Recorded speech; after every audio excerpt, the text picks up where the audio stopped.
신림동 강간미수 사건의 충격이 채 가시기도 전에 이런 일이 또 일어났습니다. 장희영 교수님. 네, 지난달 28일 아침 5시 40분경에 벌어진 일입니다. 비슷한 사건인데 서울의 한 주택가에서 한 30대 남성이 처음 보는 여성을 뒤따라갑니다. 이 여성 빌라에 살고 있는 여성이었는데 빌라 출입문 안까지 따라 들어왔고요. 이제 이걸 눈치를 챈 여성이 강하게 항의를 하고 이 피의자는 이제 겁이 나니까 도주를 했는데 어쨌든 간에 뭐 결정적인 사건은 벌어지지 않았더라도 이것만으로 충분히 또 충격을 줄 만한 섬찟한 일이 벌어졌습니다. 네. 일단 이렇게만 하나 정정하고 갈게요. 당시에 그 남성은 저희 취재 결과 20대 남성으로 일단 정정을 하겠습니다. 다른 곳에선, 다른 언론에서는 뭐 30대라고 전해졌습니다만 저희 취재 결과, 뉴스파이터 취재 결과 20대 남성으로 일단 정정을 하고 이야기를 이어가 보도록 하겠습니다. 사건을 짚어보겠습니다. 그런데 그렇게 여성의 뒤를 새벽 시간에요 따라간다는 게 이거 얼마나 여성 입장에서는 오싹하고 두려울 거예요. 김경아 아나운서 정말 큰일 날 뻔했습니다. 네, 맞습니다. 이 여성도 두려움에 경찰에 신고를 했습니다. 112에 신고를 해서 신고를 받고 경찰이 출동을 해서 CCTV 등을 통해서 이 남성을 잡아내게 됩니다. 아하. 그런데 말이죠. 네? 이 남성의 정체 누구였을까요? 왜요? 시청자분들 참 의아해하실 텐데 아하. 이 남자는 서울의 한 경찰서 관제파출소에서 근무를 하는 20대 남성 순경 15였습니다. 허허. 네, 그러니까 경찰이었던 거죠, 이 네. 남성이. 예, 여성을 따라갔던 남자가 경찰이었던 거예요. 네. 그래서 이 남성은 경찰 조사 과정에서 주거 침입 혐의에 대해서는 인정을 했습니다. 그런데 왜 그랬냐? 네.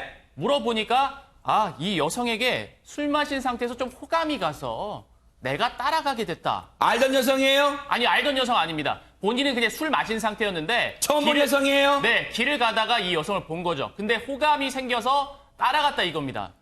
본인은 호감이라고 할 수 있지만 여성분에게는 거부감이 들 수 있거든요. 당연하죠. 네. 혐오감이에요, 혐오감. 그런데 오윤성 교수님 일단은 하나 짚어볼게요. 순경 15는 대체 어떤 직책입니까? 일단 이제 그 경찰 시험에 합격을 하게 되면 중앙경찰학교에서 이제 그 교육을 받습니다. 네. 교육을 받고 그리고 이제 본인이 이제 지망을 했던 그 해당 그 지방경찰청에 가서 정식 경찰관이 되기 이전에 그 훈련을 받는 그런 과정이에요. 이른바 뭐 수습 경찰이라 해도 되는 거예요? 그렇습니다. 수습을 아하. 받는 거죠. 네. 그래서 이제 그 지금 저 사람은 뭐 사실은 정식으로 임용된 것은 아니고 지금 저 15를 끝나고 난 이후에 다시 중앙경찰학교로 가서 이제 그 임용을 하게 되는 거죠. 그리고 이제 다시 또 자기가 원래 이제 지원을 했었던 네. 그 지방경찰청에 가서 이제 근무를 하게 되는데 네.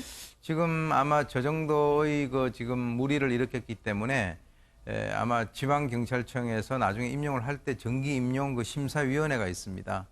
임용심사위원회가 있는데 이제 거기에서 나중에 뭐 어떤 징계를 줄 것인가. 네. 그러니까 일단은 뭐 징계를 먼저 할 것이고 네. 나중에 임용을 할 것인가 안 할 것인가에 대한 그 심사도 또 하게 되죠. 설마 안 하겠죠? 그래서 지금 이제 그것은 좀 더 두고 봐야 될 것 같습니다. 설마요. 진짜 이거는 설마입니다만 설마 하겠어요? 이런 사람을 경찰로 임용하겠습니까? 그런데 최명규 원장님, 우리가요 다른 사람 범죄에 대해서 발벗고 뛰어다니고 검거하는 경찰들 뉴스파이터가 노고 치하 많이 했잖아요. 그런데 지금 경찰이요 처음 보는 형 호감 있다고 새벽 시간에 따라 들어가요?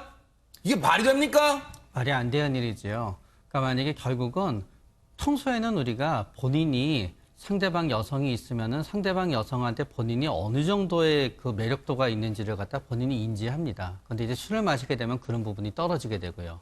그런 다음에 어떤 성적인 부분의 충동은 올라가게 되고요.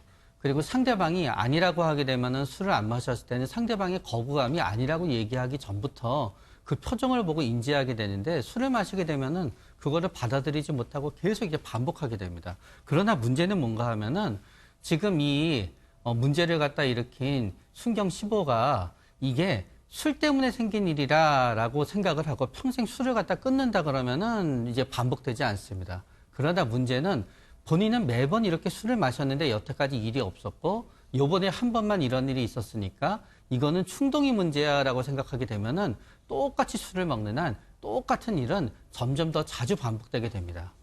이거는요 정말로 이건 술 때문이라고 말할 수가 없어요. 뭔가 평소에도 그런 마음을 가지고 있었다고 누가 이런 의심 안 할 거예요. 그런데 경찰 수사는 어떻게 진행이 되고 있을까요? 그 얘기 한번 들어보시고 이어가 보도록 하겠습니다. 주거 침입으로 입건됐다는 얘기만 들었어요. 수사가 아직 마무리가 안 된 걸로 알고 있어요. 제가 아직 그 수사 개시 통보만 받았지.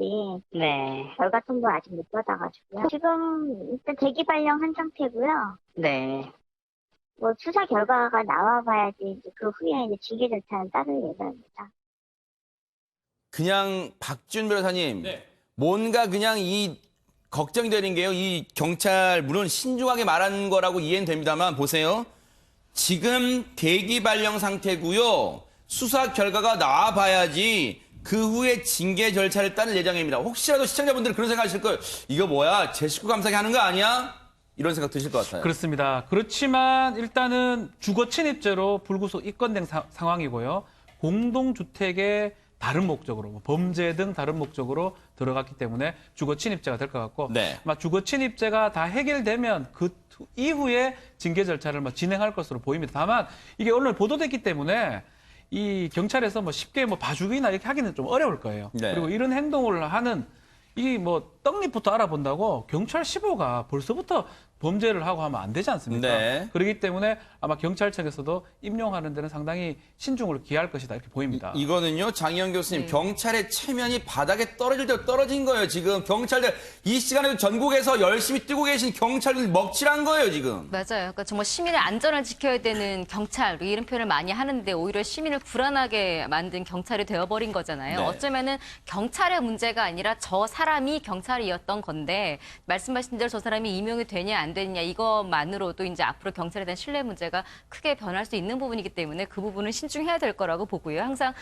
이렇게 문제가 벌어지면 즉각적인 조치가 필요하고 근본적인 조치가 함께 병행이 돼야 되잖아요. 그러니까 즉각적인 조치에는 아까 제가 말씀드렸지만 징계라든지 이런 사후 처리가 좀 즉각적으로 표현이 돼야 될 것 같고 근본적인 문제는 사실은 그 윤리의식이나 이런 기본적으로 경찰 정신이라고 해야 될까요? 이런 부분에 대한 교육이나 이런 체계도 좀 더 강화돼야 되겠다는 생각이 좀 많이 드는 게 이런 문제가 한두 번이 아니거든요. 네. 그러니까 경영에서도 요즘은 경영 윤리를 필수로 하는 국가들이 굉장히 많이 네. 생겨요. 그런 것처럼 경찰들도 지금 많은 훈련을 받았겠지만 경찰로서는 이러면 안 되지라는 스스로 자각이 좀 들어서 충동이 일더라도 스스로 자제할 수 있을 만한 네. 이런 좀 체계적인 어떤 교육도 필요하다 생각이 듭니다. 오윤성 교수님 얘기를 안 들어볼 수가 없어요. 지금 학교에서 경찰의 꿈을 갖고 있는 이 학생, 후학들을 지금 양성하고 계시잖아요.